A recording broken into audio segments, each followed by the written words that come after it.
to Women's Radio 2.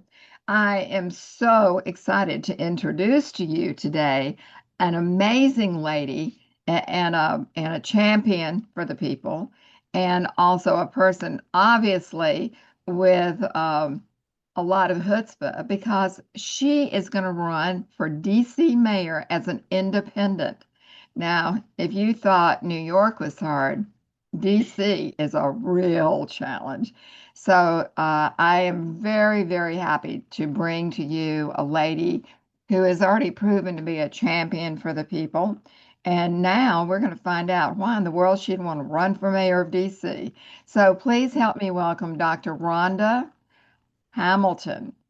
Dr. Rhonda Hamilton. And if you want to email her, by the way, she's going to give that to us also at the end so you can stay in touch with her. Welcome, Rhonda. Thank you so very much. Thank you to your women's radio audience for having me, and thank you for being so kind. Oh, we're just really, really delighted. It's really my cup of tea. I told you I worked in Washington for a while. You I did. think I own a piece of it. Of course, we all do. We should. And Absolutely. but you've actually grown up there and you've seen other people and you have been an advocate. So you have actually gone to City Hall. You know how it operates. You have made dents in the system here already. So what in the world would cause you to get involved in this thing called politics? Well, you mentioned it. I've been raised in a political town, and being raised in a political town, you tend to believe there's not much that would surprise you. But when the struggle of the everyday citizens' lives begin to be what it has become in Washington, D.C., we realize that we must come to the forefront in order to help folks find their voice. Mhm. How do you think DC is different maybe from the rest of the country? What do you think is making that happen in DC and it being a bigger issue there? Well, as most know, DC is the belly of the beast, we call it, the nation's seat of governance. And because we fight for our home rule, meaning that we don't necessarily have statehood, a lot of our challenges become more increased or elevated when we have an overreach of Congress or we have the opposing political parties being red or blue challenging one another's agendas, which tend to have our citizens caught in the crossfire and Mhm. their lives, which is what brought me to the forefront.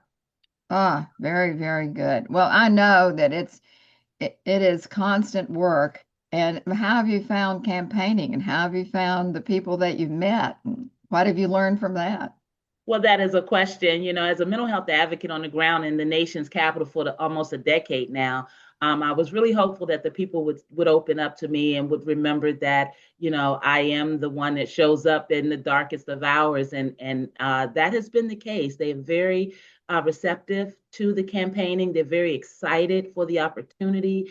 And because DC is staunchly known as a blue city where we have not had a heavy presence of voter turnout at the polls, I'm really excited for folks embracing my message of principle over party. So it's been very well and warm received.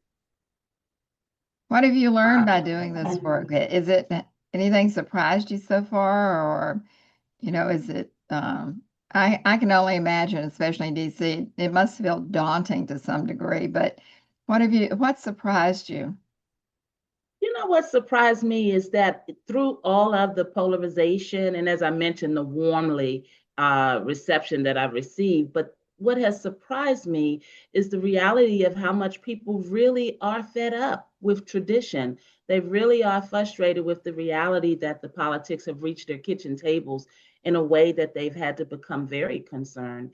And so I am excited as a mental health advocate. Obviously, we have to build trust in order to truly help our citizens. And so we're seeing the transfer of that trust into my campaigning here locally. And so I'm really excited to help folks find their voices again. I wasn't there during COVID, thank goodness, but I have friends still there, and they got really involved with food kitchens and things like that. And then where I am, I've participated in helping to serve at food kitchens. And Yeah. almost overnight, when uh, they had the government shut down, it affected so many families in this little outpost. I can only imagine how it affected DC and what people must have gone through and the kind of fear of not having food on the table for their families. And so what did you observe? You know, exactly that. The reality that the humiliation, the shame of having to actually admit that you need the help. And can you imagine working years in governance, or the reality of being strengthened through your ability to be able to provide for your family and find yourself in those food lines? And that has become a reality for so many. And as you mentioned, the pandemic helped us to understand that, you know, we were in a challenging time, and it was very awful in DC because we lost quite a bit of families, and it predominantly Mhm. impacted African American community. And so, you know, we know from history that the African American community traditionally suffers health wise in terms of quality access to quality health care. So it was just really a tsunami of emotions for many of our citizens. And now fast forward to where we are present day, we find folks that are very concerned and are in those food lines and very appreciative for the opportunity to have somewhere to go and get food. And we never imagined that we'd be in this place here in 2025. And so that's waking up a lot of families. Very humbling. You know, I've got to ask this question because I feel somewhat strongly about it.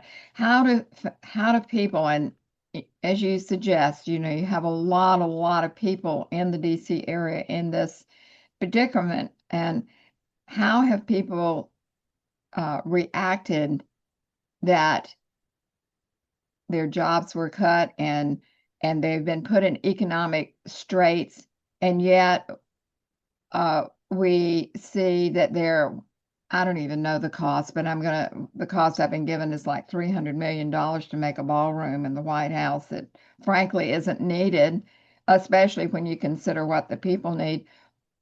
How have people in DC reacted to that? I mean, I hear that everywhere. Yeah, it's unfortunate. People are not happy, obviously. Just the reality that they would be in a state of sufferance or brave change to their economic capabilities. Even our local economy is taking a hit. And so you can imagine Mm. hearing about a $300 million ballroom or anything else that is not relative to the day-to-day of many of our citizens. Of course, our seniors are incensed because we have a rapid gentrification, which is forcing many of them out of the city. Many of our workers are not happy. So you can imagine 300 million, and families are concerned about what they're going to eat tomorrow. So it is a grave what we call a slap in the face, so to speak, because we're also again fighting for our local sovereignty and autonomy, and the reality of that being very pressing at a time where folks Mhm. don't want to have to worry about what tomorrow brings. And so to spend 300 million on a ballroom and not helping get the guns off the street, which we're facing a really great public safety challenge, as well as we have young people who are challenged in their education, and we're doing away with the Department of Education. So there are really real issues in the nation's capital, and it is very much a slap in the face to hear the media report on matters such as a $300 million ballroom when we have families that are hungry. So yeah, it really hits hard. Well, I think these are things that people do want to hear about. And I think that you've got a huge challenge from all sides. I I don't know how that plays out or works out, but obviously the gentleman in New York City has shown people that even money coming into both parties didn't stop him. So Yeah. have you found that you're getting more support almost because you are running as an independent?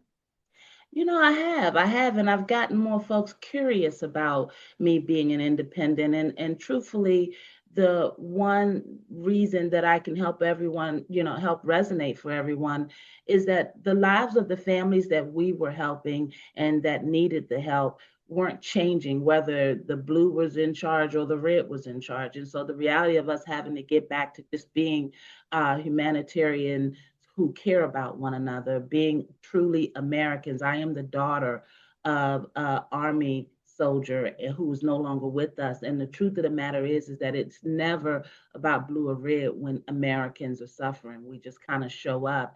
And so I've been raised with that type of understanding. And in 2012, I had just decided that it has to be about the people or the principle as opposed to being convicted to a party when things go on to autopilot and your everyday life doesn't matter. I just, being a mental health advocate, it just resonated with me on a different level. And I'm surprised to see so many deciding that it really does matter that they should matter as opposed to the party that they belong to. And so I'm Well, enjoying the I hope conversation. it inspires everybody in the DC area to realize that their vote absolutely does count. I think that a lot of people lately think, well, it doesn't matter what I do, it's going to, no, no, it matters what you do. Yeah, absolutely. Now more than ever. And I'm Now so more than grateful. ever. Yeah, Exactly. I'm so grateful that we have New York as an example because obviously the sentiment of the citizens in New York certainly resonates with the citizens here in DC. And again, DC not having statehood, we always are unique in our struggle. And so it was very warming to see Mr. Mendami win because it means that the people do hold the power. We just simply have to show up and vote. That's right. That's right. It is about the people, and I'm sure that your campaign will reflect that in DC.